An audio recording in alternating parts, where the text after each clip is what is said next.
Hello and good morning. You're looking at a live view of Starship, the world's most powerful launch vehicle and by far the biggest flying object ever made. We're currently at T plus 31 minutes and 24 seconds awaiting our third flight test of Starship from Starbase, Texas, or what we here at SpaceX like to call the Gateway to Mars. Thanks for tuning in. We're excited to be joining you from SpaceX headquarters in Hawthorne, California. Now it's just been 100. You can tell the crowd is already excited behind us. Now, it's only been 117 days since our last Starship test. And for those of you following along, you'll know there's nothing more exciting, as you can hear, than to watch a developmental flight test. That's absolutely right. Flight test days guarantee the maximum level of excitement, as you can hear behind us. And if it all goes well, Starship will lift off just about 30 minutes from now. We're hoping to surpass what we achieved in flight test number 2 back in November of last year. But regardless of today's outcome, the goal is to collect as much data as possible, and that'll help us get one step closer to a fully operational Starship. Now, Starship, which you see on your screen, is the latest and largest vehicle developed to date by SpaceX and in the world ever. Compared to Saturn V, the rocket that first took astronauts to the moon, Starship has more than twice the thrust, and with some upgrades that are planned for the future, it'll have 3 times the thrust. Starship will allow us to fly the heaviest payloads ever flown, land humans on the moon again after more than a half-century, and ultimately fly humans further into space than ever before, even to Mars. But the most important thing about Starship is that it's designed to be a fully, rapidly reusable, reliable rocket, or what we like to call the 4 Rs. And we'll talk more about those later in the webcast.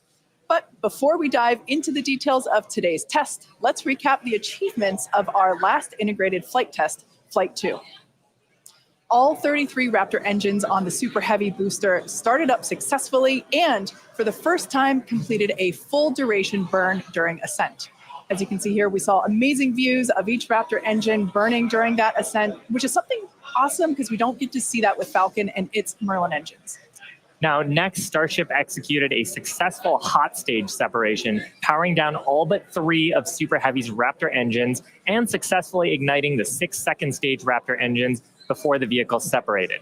This is the first time this technique has been done successfully with a vehicle of this size and scale. Following separation, the Super Heavy booster successfully performed its flip maneuver and initiated the boost back burn. However, about 30 seconds into that burn, it experienced a rapid unscheduled disassembly, or RUD. That's SpaceX speak for an exciting end to the booster's journey. The likely cause was determined to be filter blockage, where liquid oxygen is supplied to the engines. So we've upgraded hardware inside the oxygen tank to improve filtration capabilities in our boosters, including the one that's out on the pad today. Vehicle breakup occurred more than 3.5 minutes into the flight, about 90 kilometers over the Gulf of Mexico, so well away from people. Now, on Starship, the 6 second stage Raptor engines all started successfully at separation, and everything was going normally in the ship's climb to space until about 7 minutes into the flight, when we began a planned vent of excess liquid oxygen propellant. To simulate the mass of a payload and get future-focused data, the ship was loaded with extra propellant that we needed to get rid of or vent before re-entry. Once we started venting, though, a leak developed that caused fires, which eventually cut the connection between the flight computers on the ship, and that caused the 6 Raptor engines to shut down before we had finished the full burn. That was detected as a mission rule violation by the Autonomous Flight Safety System, which triggered the flight termination system and led to vehicle breakup. Starship's second flight test nearly completed its full duration burn. It ended at an altitude of about 150 kilometers and a velocity of 24,000 kilometers per hour, officially making it the first Starship to reach outer space. Like the booster, we've made upgrades to Starship's upper stage based on Flight 2 learnings, such as improved leak reduction, fire protection, and changing the operations to increase reliability. Now, back at the launch site, the new water-cooled flame deflector and other pad upgrades performed as expected, so the pad required minimal post-launch rework. And that's a big reason why we are ready to fly again today. The ground support systems are designed for rapid turnaround of the launch pad between flights, and the improvements we've made ahead of Flight 3 are getting us closer to that goal. And that brings us to today's test. The test profile and the burn timeline are very similar to test number 2, with one major difference. The ship will attempt to splash down in the Indian Ocean rather than the Pacific. This puts us on a steeper trajectory than past flights and lets us test capabilities that we'll need for the future, like lighting a Raptor in space while maximizing public safety. So let's take a closer look at the flight test profile. Now, about 26 minutes from now, Super Heavy will ignite its 33 Raptor engines and lift off from Starbase. About 3 minutes into the flight, Super Heavy's booster will separate from the ship in SpaceX's second ever attempt at a hot stage separation. That means it'll light its engines while still attached to a partially lit booster. The ship's engines will then remain lit for about 6 minutes during the ascent before entering a coast phase. Next, the booster will perform a flip maneuver and execute a boost back burn, which, if you recall, is where Flight 2 Super Heavy experienced a rapid unscheduled disassembly. We're hoping hardware upgrades made for this flight will get the booster closer to executing a landing burn in the Gulf of Mexico. In the meantime, Starship will coast for about 30 minutes at altitudes between 150 and 235 kilometers, and the ship will attempt to fire a single Raptor engine for our first ever relight of a Raptor engine in space. And from there, the ship will head toward its destination, splashdown location in the Indian Ocean. Again, if we get past a successful stage separation and a full ascent burn with the upper stage, it will be at an added altitude and trajectory below orbital, meaning Starship won't have to fire its Raptor engines for a deorbit burn, and it will naturally come back into the atmosphere no matter what. Now, meanwhile, the Super Heavy is going to attempt a landing burn before splashing down into the Gulf. And while we are going to practice a landing, we aren't planning to recover any of the hardware from Super Heavy or the ship on this flight. Now, with the exception of Falcon, this is no different from what happens with most rockets flying today that are expended or fall into the ocean after they complete their mission. Eventually, though, we will land and recover Starship boosters and ships, just as we do with Falcon 9 and Heavy boosters, where we've recovered 283 to date. Starship's rapid reusability is key as we begin missions to the moon and beyond. Even though recovery is not planned, the telemetry and data we receive all the way to the end is what we're looking for, particularly with regard to the ship's temperatures during reentry and how the heat shield will perform. The data that we gather today, of course, will help us continue to build a rapidly reusable Starship for the future. Now, much like our first 2 flight tests, today also still just a test. Our goal is to gather data to continue iterating and ultimately improve Starship. That's exactly right. The primary goal for Flight 1 was to clear the pad, and we did that and got a lot of great data that helped us improve the vehicle and the pad infrastructure that you see today. The primary goal of Flight 2 was to get all the way to stage separation, which we did, and even got a little extra. For Flight 3, we've added some ambitious tests highlighted by an attempt to transfer several tons of propellant between the tanks inside Starship itself, as well as the first ever relight of a Raptor engine in space and the opening and closing of Starship's payload door. When Starship takes astronauts to the lunar surface as part of NASA's Artemis program, it will be refilled in space by a Starship tanker spacecraft before boosting itself into a lunar orbit, like you see here. Transferring a large amount of cryogenic liquid in space has never been done by anyone, ever. So we'll be looking to get data on some of the fundamental physics in play here, like managing pressures, temperatures, propellant settling, all as we prepare for eventual ship-to-ship transfers. The ability to refill Starships once in orbit will be critical for landing on the moon and is a key technology for enabling deep space exploration and ultimately flights to Mars. Now, we're also attempting the first ever relight of a Raptor engine in space, and we'll need that capability for future in-space maneuvers and deorbit burns. It's important to note that what we'll attempt today is not a burn required for Starship to re-enter on today's test. We are intentionally flying this new steeper trajectory so we can test things like engine relights without substantially changing where we expect to splash down. And if Starship manages to make it all the way to re-entry, we will collect valuable data on the vehicle as it flies through the Earth's atmosphere at hypersonic speeds, or more than 5 times the speed of sound.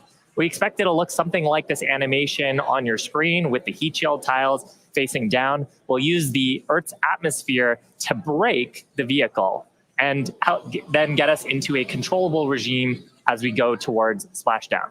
Now, we did validate Starship's ability to fly and land at subsonic speeds during our suborbital flights several years ago. And gathering data on the aspects like heating and vehicle control while we're traveling way faster will become critical to eventually bringing Starships back from space for rapid reuse. We'll also attempt to open and close Starship's payload door for the very first time, a capability that we'll need when Starship starts flying our next generation Starlink satellites. And there you can see an animation of what that will look like as the satellites are deployed one by one through a slot near the top of the spacecraft.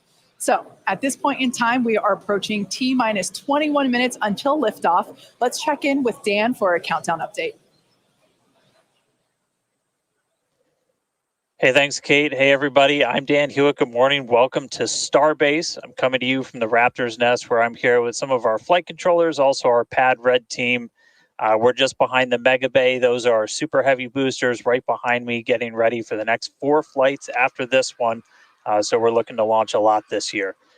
Countdown has been pretty clean so far. We're not tracking any issues that are gating us on the hardware side and the vehicle side from that on-time liftoff at 8:25 a.m. Central Time. That's our T0 right now. We primarily shifted later as we were just working to clear the range. The other big watch item today is going to be the winds. The winds have started to pick up. We're still looking to be below our limits, but there could be a hold at T-minus 40 seconds just to make sure that the winds are acceptable before we go. We are actively loading propellant on board the vehicle. You can see by the frost lines starting to build up. Looks like we're about 80% on the ship main tanks right now and a little over 60% on the booster.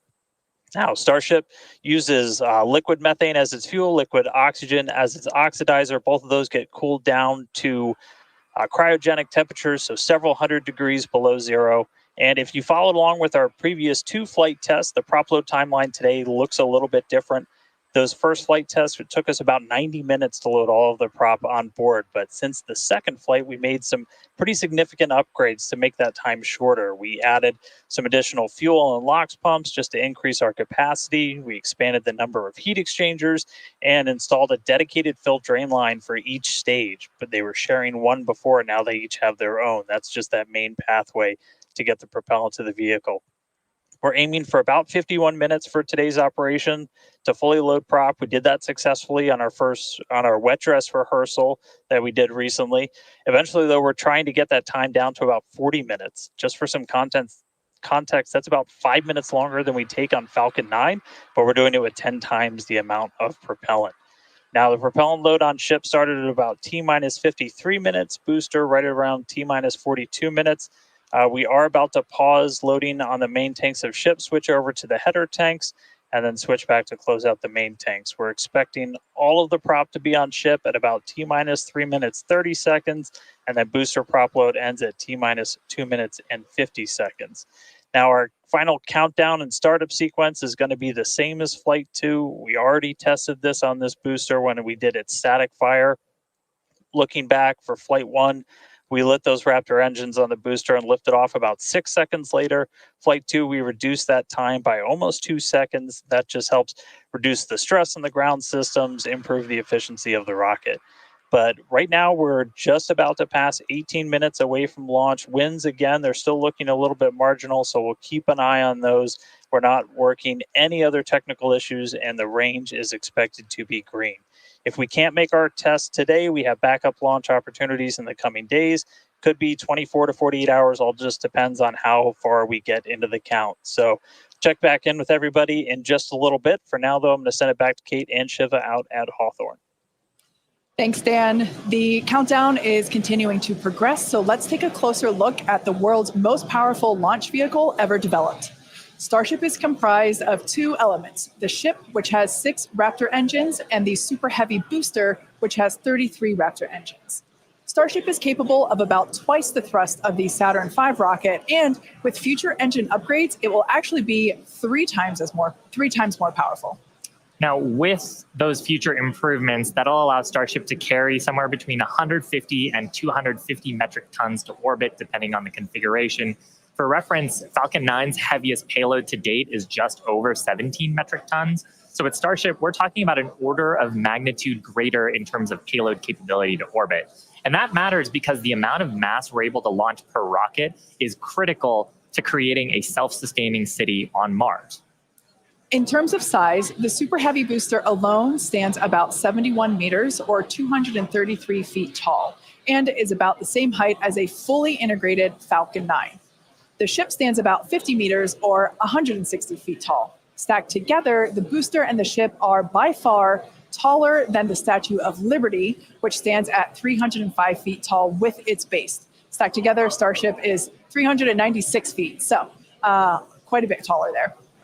Now, Starship's first stage has a diameter that's about 2.5 times that of Falcon 9, and we've got those 33 much larger Raptor engines, this great view of the launch mount looking up at those engines, and we need them to power through the Earth's atmosphere and gravity to deliver those massive cargo and payloads up to space.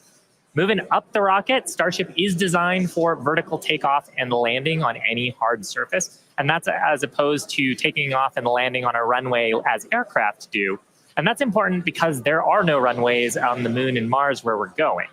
The ship, which we're looking at now, features 6 Raptor engines. 3 of them are sea-level engines, 3 of them are vacuum engines. That means that those vacuum engines are optimized with a larger engine nozzle to operate in the vacuum of space and get us higher performance. The ship is also outfitted with 4 flaps to help aerodynamically control the vehicle's attitude during atmospheric flight and enable a precision landing. The body of Starship is also wrapped in a heat shield made up of 18,000 hexagonal ceramic tiles.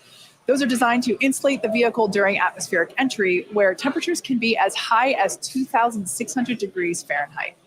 One of our test objectives today is to verify how Starship systems and thermal protection system tiles perform during reentry. And in between the first and second stages is our hot stage, which is critical for our newest separation technique, which we saw in action during flight test 2. Yeah, that was a pretty exciting first for our team. Hot staging had never been done before as part of a reusable space transportation system, let alone on a vehicle with the size and power of Starship. Now, at about liftoff plus 2.5 minutes, the booster shut down most of its 33 engines, leaving just 3 of them running. And then the ship simultaneously ignited all 6 of its engines. Some clamps separated and the ship thrusted away. That was the first in-flight test of the heat shield, and we were able to gather a ton of valuable data about hot staging. We maximize the vehicle's performance by leaving 3 first stage engines on, so gravity can't rob us of precious velocity, or at least not as much. Hot staging also helps to ensure the ship's liquid propellants are at the bottom of the propellant tanks, which is where we need them to be in order to quickly light the ship's engines. It also reduces risk at stage separation because it creates a passive staging system so that physics will be doing the work instead of mechanical parts pushing the 2 stages away from each other. Ultimately, hot staging could increase Starship's payload to orbit capacity by 10%, which directly translates to more payload and more people to the Moon and Mars. Now, the first stop will be the Moon, and the SpaceX team has been hard at work proving out all of the systems necessary to make that possible. Critical systems for propulsion, life support, and even the elevator that you see here, which will take crew and cargo from the Starship hatches down to the lunar surface, are currently in development. And the data that we gather from each test flight helps inform their design. Here we've got a photo of some of the mock-up suits that are used to demonstrate the range of mobility that astronauts will be expected to have. And we were using these to do human factors demonstrations and figure out the layout of the elevator. So all awesome development work for a future Moon mission. Super cool. Now, SpaceX will perform 1 uncrewed demonstration flight before NASA's Artemis 3 mission, which will be the first human surface expedition since 1972. After those first expeditions, we'll be ready to fly more people along with everything it takes to build a moon base. There's so much to look forward to. It's incredible that humans are finally going back to the Moon. You couldn't have said it better, Kate. And the Moon is just the proving ground. It's just the start. When the time comes to make the leap to Mars, everything ramps up by orders of magnitude. The logistics of supporting an entire city on Mars are daunting and will require millions of pounds of cargo flown from Earth and spread out over thousands of launches. And today's flight test is one more step toward that ultimate goal. We're currently at T minus 11 minutes, 47 seconds. Let's check in with Dan once again for a countdown update. Hey, Kate, still good news from down here at Starbase. We're not tracking any technical issues that are going to block us to a launch. Our T0 time still holding to 8:25 a.m. Central, so just about 11 and a half minutes from now. The real thing we're going to keep an eye on is the winds once we get there. We do have that potential hold at T minus 40 seconds where we can hang out and either let winds die down, make sure we're in the right structural limits, everything like that. So don't be surprised if we do a hold at T minus 40. We've done those on previous flights, but we are not tracking any technical issues. The range is going to be green for launch, so all that really great news. We're still loading propellant on the vehicle, on the ship. We're just about done loading the header tanks, the two smaller tanks in the top, and then we'll go back to the main tanks. They're about 85% full, and then booster, both fuel and LOX over 80%. So looking good there.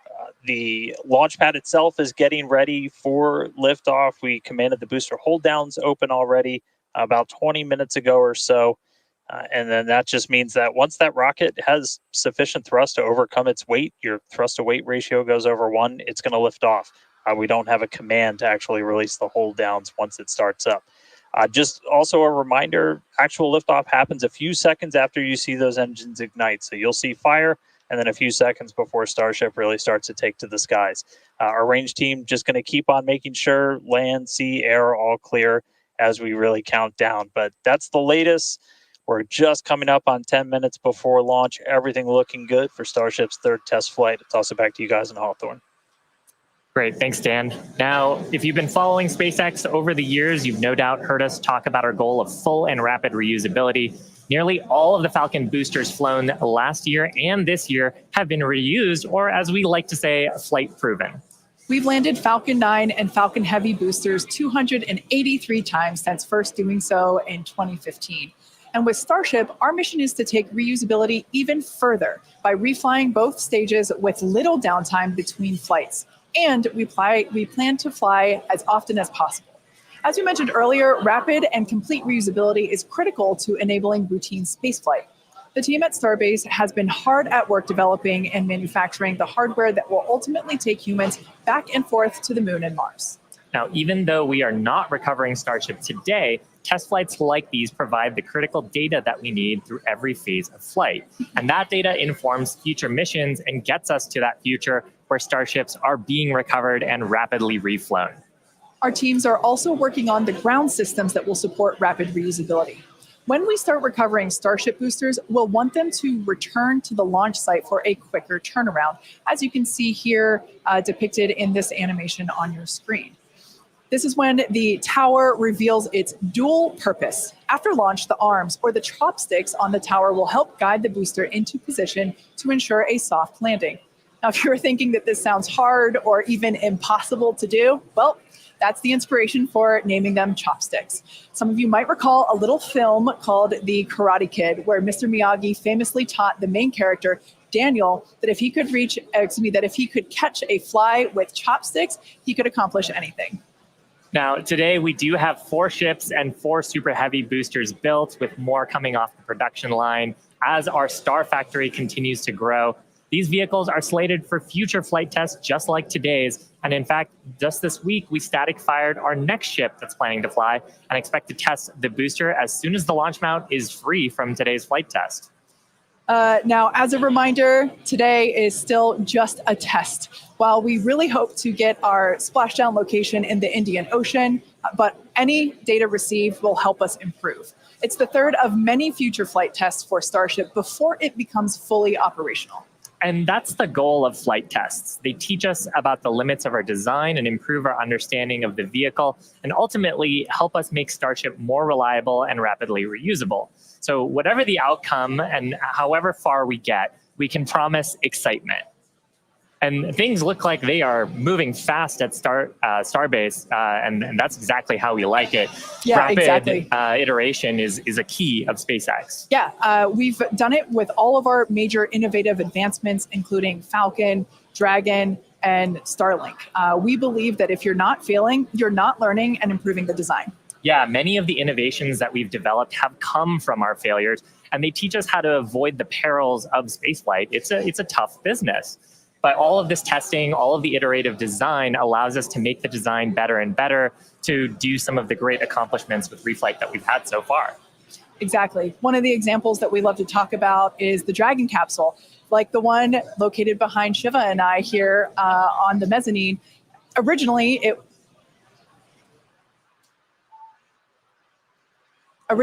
was not designed to be reusable. We wanted to prove the initial design. And then when we brought Dragon 2 online, we had to do a lot of corrosion analysis based on flights that had splashed down and analysis on hardware received there. And now our Dragons are reusable and also rapidly, at a much rapid pace than they used to be. Yeah. So, I mean, great learnings from our original Dragon to our new crew and cargo vehicles have directly improved the operations, and they've helped us change our understanding of what's possible when it comes to rocket and spacecraft reusability. Now, we're just under T-minus 6 minutes, so I think it's another good time to check in with Dan for the rest of terminal count. How are we looking, Dan? Thanks, Shiva. We're looking good. 5 minutes, 35 seconds, and we're counting down. We are just about at closing the prop load sequences on booster and ship. Just a reminder, ship, we're going to close out at around 3 minutes and 30 seconds, booster at about 2 minutes and 50 seconds. Once all of that prop is loaded on board, we'll have about 10 million pounds of propellant on both stages of Starship. Now, after that happens, we'll go through a couple of different procedures with the ground. We'll do what's called pushbacks, clearing out the lines between our prop farm and the vehicles themselves before we get to launch.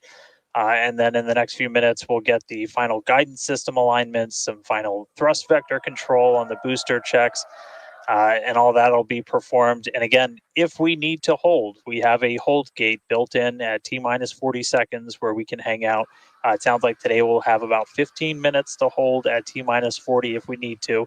If we hit that right now, it looks like the most likely reason would be winds. We're not tracking any technical issues to our T0 at 8:25, just about 4.5 minutes from now. So, I mean, everything's really looking good. The booster's almost at full frosty, so we'll see that close out in just a couple of minutes. But we're getting really close to flight, guys. The excitement is definitely growing here in Hawthorne, SpaceX headquarters. There is a large crowd gathering. You might hear them cheering occasionally. Now, Dan mentioned a good point about the holds. We have an opportunity to today hold for a few minutes. And this is a really cool thing about Starship, and we don't have this opportunity with Falcon or Falcon Heavy. Up until the T-minus 40-second point, aborts are just holds. So anything that would trigger an abort prior to T-minus 40 seconds becomes a hold. So that's a really cool feature to allow the team to wait for final checkouts or assess prop levels, engines, avionics, vehicle pressurization. It's really helpful to ensure a liftoff. Yeah, and that's something that is very different from Falcon. I'm sure people have watched our launches, and then we get right down past prop load and then have to scrub because of weather or scrub because of an issue on the vehicle. And we don't have the same constraints on our propellant and our system with Starship, which gives us more availability in the window. And sometimes that's all you need. Sometimes the winds dip just enough where you can launch the rocket safely. And otherwise, if you didn't have that ability to hold a few minutes, you might miss that window and then have to recycle to another day. Yeah, exactly, which is kind of like today. Like we mentioned earlier, winds are the thing that we are watching. So good news there. So we are still continuing to progress. We're looking at liftoff in just under almost 2.5 minutes from now. Super exciting. Like we said before, there's nothing more exciting than watching a test flight for a developmental program. And that's where we're at today. And like we talked about, we have some really ambitious goals for today's test. But really, the point of today's test is to try to get as much data as we can so we can inform the next iteration of the design of Starship, work those things into flight test number 4 and new objectives there that'll eventually get us to that glorious, rapid, reusable future that we so badly want.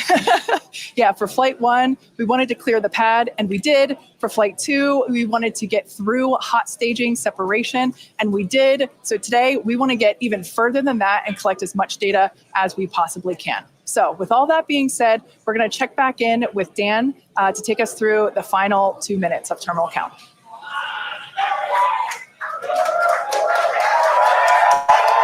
All right, we are under 2 minutes away. We have closed out the prop load on the booster and on the ship.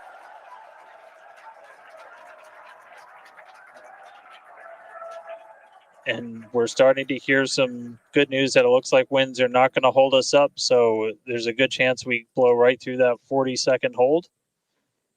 So we're about 1 minute and 20 seconds away. Just walking you through one last time, we're going to see the engines ignite about 4 seconds before we hit our T0. They're going to ignite in 3 different banks. You'll get 13 of the inners, 15 of the outers, and then the last 5 ignite just 2 minutes before T0. And then after that, the quick disconnect will retract. The engines will start to throttle up, and then we'll see liftoff about 1.5 seconds after T0. So we're under 1 minute away. Don't be shocked if we hold at 40 seconds before, but it sounds like the winds are cooperating today. And we'll be able to move right past that, not tracking any other technical issues that could hold us. Proceeding past our QD vent gate.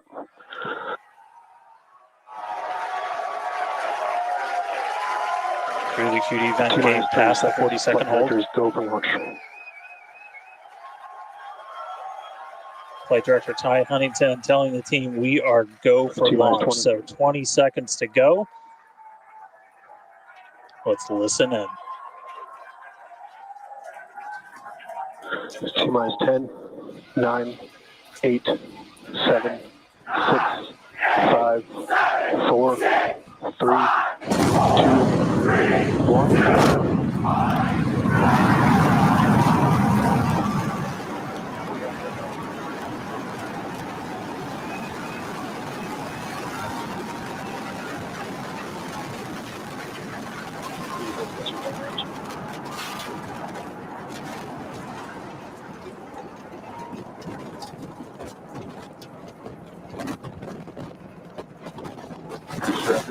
Nominal.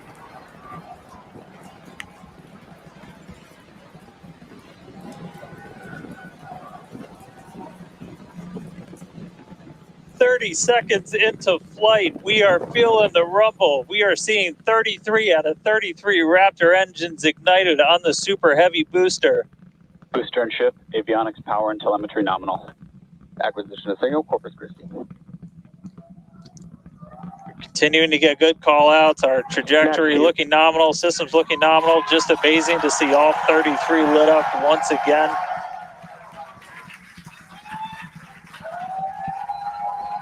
At this point, we've already passed through max Q, that maximum dynamic pressure,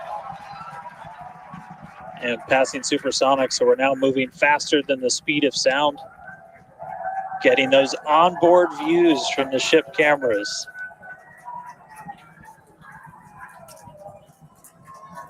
Now the next major milestone is going to be a hot staging maneuver. Again, we're going to be doing that in just about 90 seconds. To do that, we're going to shut down all but the 3 center Raptor engines on Super Heavy. That'll be our MECO, our most engines cut off.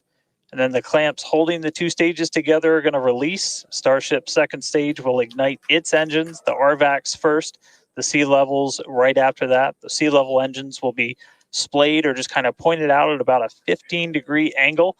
So if you look close and we get good tracking, you might be able to see those center right after. And so those 6 engines will push Starship off of the booster.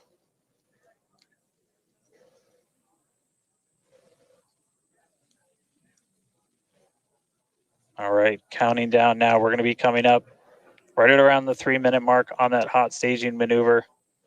Again, we'll see the booster engines start to shut down. You'll see all but 3 lights go out in the middle. And And then we'll see the engines ignite on ship, pushing it away. And that will start carrying the ship into space. Booster will start to do its flip and then move into the boost back burn, setting it up for eventual splashdown in the Gulf of Mexico. Stage separation.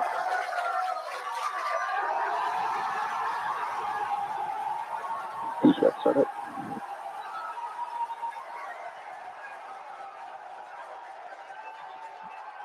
Hot staging confirmed. Boosters now making its way back, seeing 6 engines ignited on ship.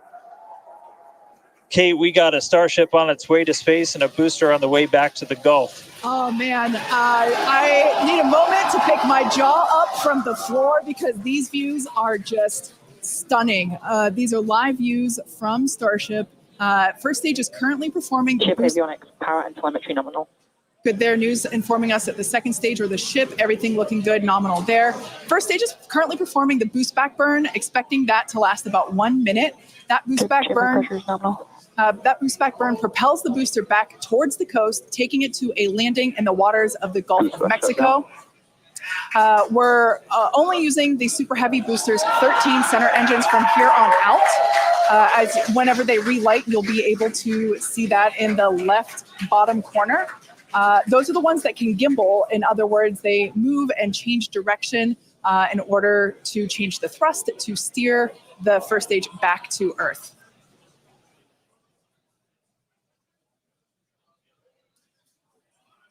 Wow, these are just incredible views coming to us.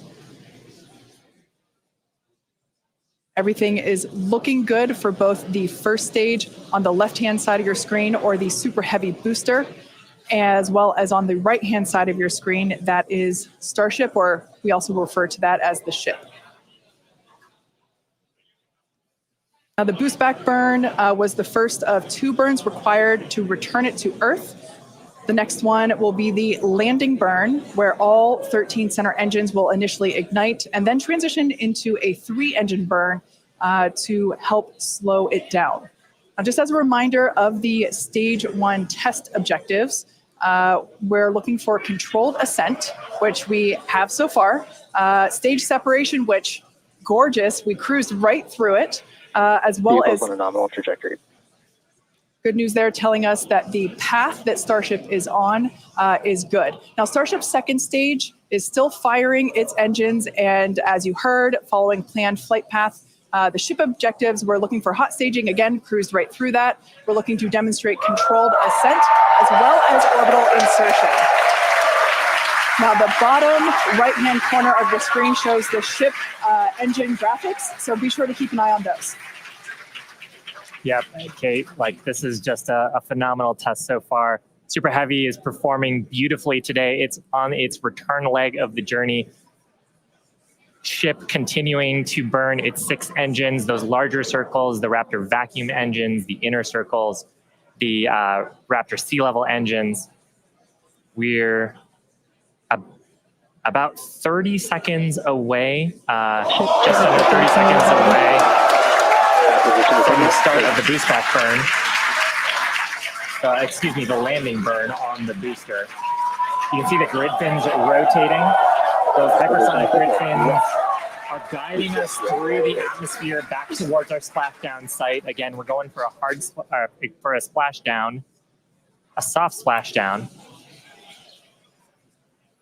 So for landing burn, we're going to expect to see the 13 center engines light, rapidly bring down the booster's velocity, and then just the 3 in the center for splashdown.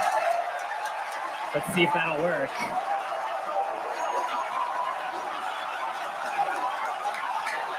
We're getting a few engines.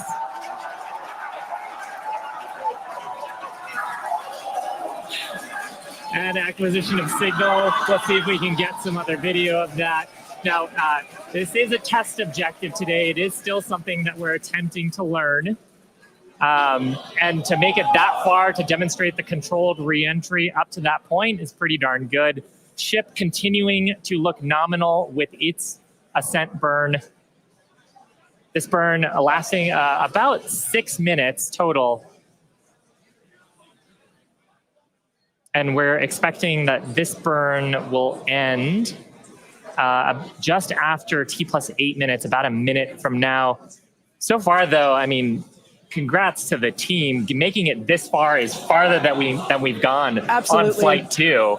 Just wonderful views and great engine performance from the vehicles.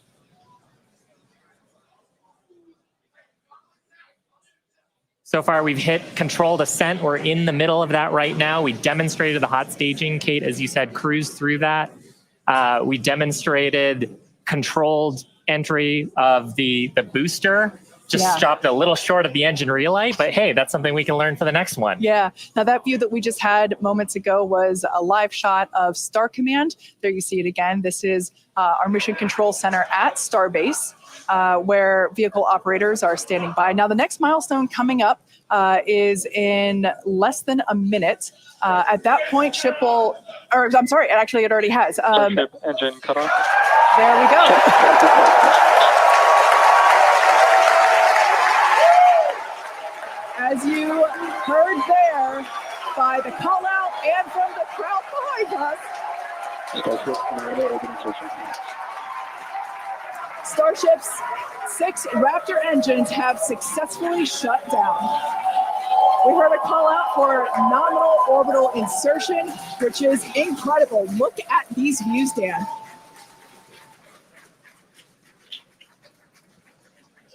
I'm just completely blown away right now.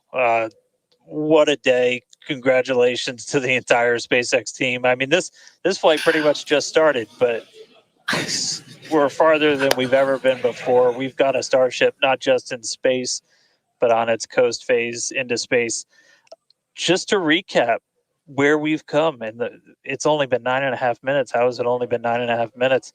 We lifted off right on time at 8:25 a.m. We didn't have to hold at our gate at all. We had 33 out of 33 Raptor engines open up and light and get us through a nominal ascent. Another successful hot stage. All 6 engines on the ship propelling us into orbit. We did see what looked like a nominal boost back burn. And then we did make it all the way to the landing burn this time. Didn't light all the engines that we expected, and we did lose the booster. We'll have to go through the data to figure out exactly what happened, obviously. So be on the lookout for information about that. But wow, a ship in space. We've got a bunch of, as we said, ambitious objectives ahead of us. Over the next couple of minutes and pretty much over the next hour, where we're going to we've got the ship in space. We're now going to take advantage of this and try and learn as much as possible about some of the other systems, including that first ever Raptor relight in space. So it's just going to be incredible. So all of that still to come. The mission just started, but wow, what a liftoff! What a hot stage! What an amazing sight to see Starship there in outer space. I can't believe we're seeing it in space. This is awesome. Wonderful. And now we are going to be coasting for the next about 30 minutes or so. We'll be back around the T+40 minute mark. And that'll be Starship continuing to coast, hit those ambitious test objectives, and then continue on to re-entry. We're not totally sure what video that we'll get, since that normally comes to us as we overfly ground stations, and we don't have a ton of those